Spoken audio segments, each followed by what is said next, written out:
ইয়া হাইয়ুমুল কাইয়ুম, ইয়া কুদ্দুসুস সিররুল আজিজ, ইয়া গাউসুল আজম গাউসে পাক, বালিন্দা রব্বিহিম ইয়ারযাকুন। আলী আলী কালান্দার বাবা বেদ মরসি আল জাহাঙ্গীর বা ইমান আল সুরেশ্বরী আলী। আলী আলী ডাক্তার বাবা জাহাঙ্গীর বা ইমান আল সুরেশ্বরী আলী। মদদ ফরমা, মদদ ফরমা, মদদ ফরমা। আসসালামু আলাইকুম, জয় গুরু। আজকে আপনাদের সামনে আমি এসেছি। গত ভিডিওতে আমি যে বিষয়গুলি আলোচনা করেছিলাম যে মাওলা আলী কোনো ফেরকার নয়, মাওলা আলী কোনো গোত্রের নয়, মাওলা আলী কোনো গোষ্ঠীর নয়, মাওলা আলী নিয়ে কোনো দলাদলি নয়। যে আহলে বায়াতের কর্ণধার হুজুরে পুর নূর, নূরে মুজাসসাম, কায়নাতে রসুল, সরদার দো আলম, নবী মুহাম্মদ মুস্তফা সাল্লাল্লাহু আবুল কাসেম সাল্লাল্লাহু আলাইহি ওয়াসাল্লামের পরবর্তী যিনি কর্ণধার ছিলেন, বেলায়েতের সম্রাট, সুফি সম্রাট, সমস্ত অলিগণের অলি, সেই শেরে খুদা মাওলা আলী আলাইহিস সালামকে নিয়ে আজকে যারা বিভিন্ন ফেরকা তৈরি করছে, আজকে যারা বিভিন্ন মতভেদ তৈরি করছে, তাদের জন্য, তাদের কাছে একটুকুই আমার জানার থাকবে, তাদের কাছে এইটুকুই আমার অনুরোধ থাকবে, আপনারা একটু গবেষণা করেন, পবিত্র কুরআনুল মাজিদ গবেষণা করেন, গবেষণার দৃষ্টিতে পড়েন। এক সময় আমরা জানি, ইতিহাস যখন ইতিহাস খোলা হয় দেখা যায় আল খাওয়ারিজম, ইবনে সিনার মতো আধুনিক চিকিৎসা বিজ্ঞানের জনক যেমন ইবনে সিনা, গণিত শাস্ত্র, রসায়ন শাস্ত্র, পদার্থ, সমস্ত বিদ্যায় মুসলিম বিশ্ব চরম শিখরে ছিল। আজকে কেন নাই? আজকে সমস্ত ক্ষেত্রে বিধর্মীরা এগিয়ে আছে আবিষ্কারের দিক থেকে, কারণ মুসলমান গবেষণাটাকে দূরে ফেলে দিয়েছে। মুসলমান সূরা ইখলাস 3 বার পাঠ করলে কোরআন খতম হয়ে যায়, আউযুবিল্লাহি মিনাশ শাইতানির রাজিম বললে শয়তান দূর হয়ে যায়। এই সব ধান্দাবাজির মধ্যে যখন মুসলিমকে ধাবিত করে দেওয়া হয়েছে, এই ধান্দাবাজির ভিতরে পড়ে আজকে মুসলিম উম্মা গবেষণা জিনিসটাই ছেড়ে দিছে। কোরআন মহা রহস্যের ভান্ডার। বাবা জাহাঙ্গীর 53টি বছর কোরআন গবেষণা করে সর্বশেষ তিনি একটি কথাই বলেছিলেন, এই 53 বছর গবেষণার ফল হইল যে আমি কিছুই জানি না। কারণ কোরআন মহাসমুদ্র, মহাসমুদ্র। সমস্ত পৃথিবীর সমস্ত কাঠ যদি কলম বানানো হয়, সমস্ত পৃথিবীর পানিকে যদি কালি বানানো হয়, তারপরেও এই কোরআনের ব্যাখ্যা তর্জমা করে অনুবাদ করে শেষ করা যাবে না। তাই অনুরোধ থাকবে, আপনারা সে ধান্দাবাজির ভিতরে না পড়ে গবেষণা করেন। একজনকে নিয়ে সমালোচনা করা সহজ, কিন্তু গবেষণা করা কঠিন। গবেষণা সত্যকে উলঙ্গ করে। মাওলা আলীকে নিয়ে গবেষণা করেন। কেন মাওলা আলী রাসূলের সাথে বদর যুদ্ধ, উহুদের যুদ্ধ, খাইবারের যুদ্ধ, একমাত্র তাবুক যুদ্ধ ছাড়া সমস্ত যুদ্ধে, মদিনা সনদ বলেন, হুদাইবিয়ার সন্ধি বলেন, সমস্ত কিছুর মধ্যে যার সর্বাধিক অগ্রাধিকার ছিল তিনি ছিলেন হযরত মাওলা আলী আলাইহিস সালাম। কেন মাওলা আলীকে হত্যা করা হইল? কেন রাসূল পাক সাল্লাল্লাহু আলাইহি ওয়াসাল্লাম যাওয়ার পরে মাত্র 90 দিনের মাথায় সাইয়্যিদুন নিসা, খায়রুন নিসা আম্মা জান ফাতেমাকে শহীদ করা হইল? কেন ইমাম হাসানকে বিষ খাওয়ায় মারা হইল?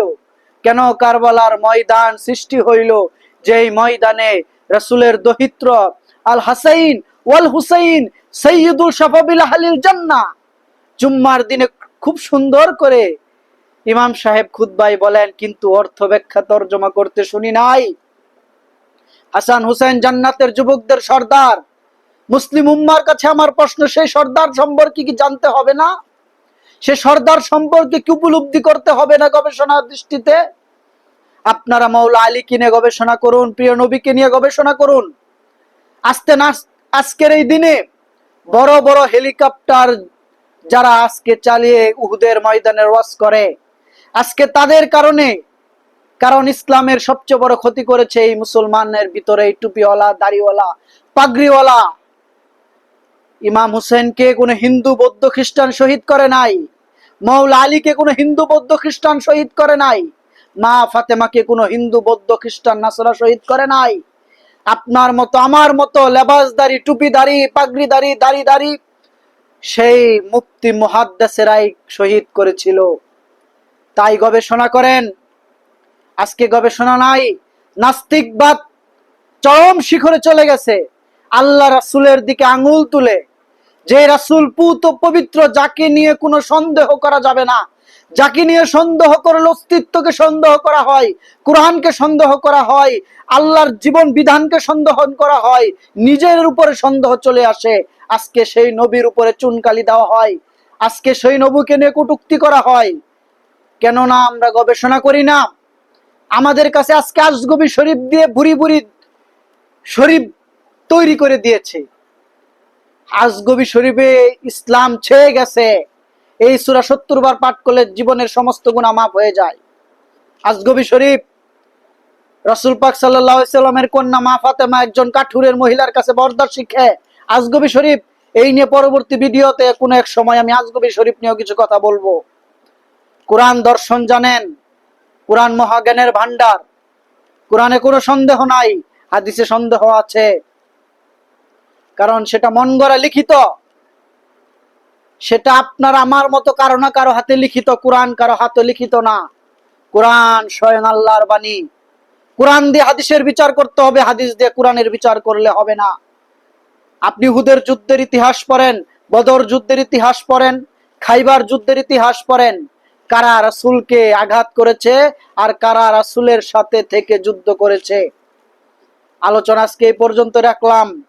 আগামী পর্বে, আগামী ভিডিওতে আমি চেষ্টা করব কিছু কিছু করে খন্দকের যুদ্ধ, হুদের যুদ্ধ, খাইবারের যুদ্ধ, সেই বিষয়গুলি একটু একটু করে সংক্ষেপে আলোচনা করতে। আজকে এখানে রাখলাম। প্রাণপ্রিয় মুর্শিদ চেরাগে জাহাঙ্গীর বাবা বেদ ও মর্সির চরণে ভক্তি ও চুম্বন রেখে এই ভিডিও এখানে শেষ করলাম। সকলের প্রতি অনুরোধ থাকবে, সমস্ত আশেকান জাকেরান তরিকার ভাই বোনের, আমি জানি তরিকার ভাইদের মাঝে একটি বিষয় রয়ে থাকে, সেটা হলো প্রেম।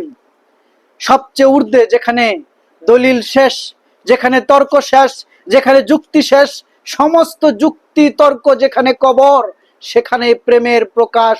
প্রেম সমস্ত কিছুর ঊর্ধ্বে। প্রেমের কোনো দলিল চলে না, দলিল দিয়ে প্রেম হয় না। প্রেমিকে কোনো ফতোয়া চলে না প্রেমিকের উপরে। তাই প্রেমিকদেরকে আমি আহ্বান করব, যারা আহলে বায়াতের প্রেমিক, আপনারা যদিও 72 জন, কিন্তু সেই বিজয় ইসলামের পতাকা যারা উঠাবে তারাই ছিল 72, আর যারা ইসলামের পতাকাকে চুনকালি দিয়েছে তারাই ছিল 30,000। তাই 30,000 দেখলে ভয় পেলে চলবে না। আমরা রাসূলের জন্য, আল্লাহর জন্য, ইমাম হুসাইনের জন্য, ইমাম মাওলা আলীর জন্য, 12 ইমাম, 14 মাসুম সুহিবাত, শান্তিপ্রিয়, এই শান্তির ভিতরে থেকে ইসলামকে প্রতিষ্ঠিত করতে হবে। আলোচনা এখানেই রাখলাম। সকলের কাছে ক্ষমা প্রার্থী।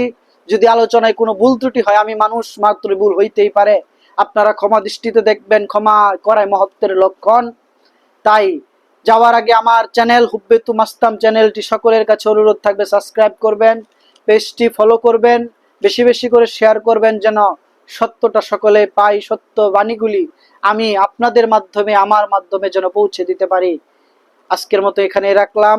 সকলের কাছে অনুরোধ রেখে সকলে ভালো থাকবেন, সুস্থ থাকবেন। আমার বাবা জানের কদমে ভক্তি রেখে, বাবার সমস্ত আওলাদের কদমে ভক্তি রেখে আলোচনা এখানে টানলাম। আসসালামু আলাইকুম। জয় গুরু।